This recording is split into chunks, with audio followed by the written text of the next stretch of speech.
السلام علیکم ورحمۃ اللہ وبرکاتہ۔ میں آپ سے ایک سوال کرنے لگا ہوں اور اس سوال کا جواب آپ نے ایمانداری سے دینا ہے۔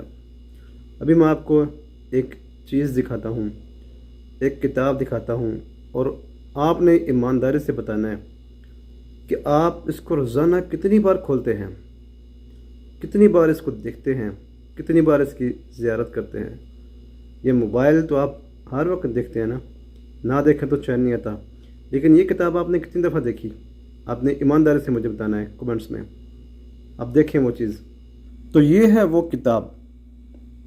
آپ نے ایمانداری سے بتانا ہے کہ آپ اس کتاب کو دن میں کتنی بار کھولتے ہیں، کتنی بار اس کی آپ زیارت کرتے ہیں، کتنی بار آپ اس کو پڑھتے ہیں دن میں، کتنا آپ اس کو پڑھتے ہیں، اور کیا آپ کی زندگی میں یہ بھی شامل ہے؟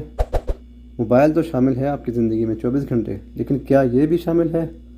اس کو آپ یاد کرتے ہیں؟ کبھی پڑھا ہے اس کو آپ نے؟ کیا روزانہ آپ اس کی تلاوت کرتے ہیں؟ اگر آپ نہیں کرتے تو یہ افسوس کی بات ہے۔ اگر آپ تلاوت نہیں کرتے، اس کتاب کو آپ نہیں کھولتے، قرآن پاک کو نہیں کھولتے، تو پھر آپ کے لیے مقام عبرت ہے، لمحہ فکریہ ہے کہ یہ جو موبائل ہمارے ہاتھ میں ہے، اس کو ہم ہر وقت چلاتے ہیں، لیکن ہمارے پاس وقت نہیں تو قرآن کے لیے وقت نہیں، ہمارے پاس وقت نہیں تو تلاوت کے لیے وقت نہیں۔ کچھ وقت اس کتاب کو دیکھ کر دیکھیں، یہ آپ کا وقت بدل دے گا۔ آپ کی ٹینشنز، پریشانیاں ختم ہو جائیں گی اگر آپ تھوڑا سا وقت قرآن پاک کو دیں گے۔ آپ کی پریشانیاں، آپ کی ٹینشنز ختم ہو جائیں گی۔ یہ کر کے دیکھیں، یہ گارنٹی والی بات ہے، اور یہ قرآن پاک اپنے پڑھنے والوں کی شفاعت کرے گا قیامت کے دن۔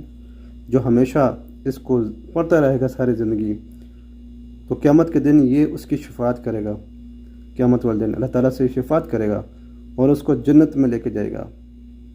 تو اپنے وقت میں سے تھوڑا سا وقت نکال لیا کریں، چاہے اس کو ایک اس کی لائن ہی پڑھ لیا کریں، ایک اس کا رکوع پڑھ لیا کریں، اس کا آدھا سپارہ پڑھ لیا کریں، ربع پڑھ لیا کریں، لیکن پڑھا ضرور کریں۔ اللہ تعالیٰ سے دعا ہے کہ اللہ تعالیٰ ہم سب کو قرآن پاک کی تلاوت روزانہ کرنے کی توفیق عطا فرمائے۔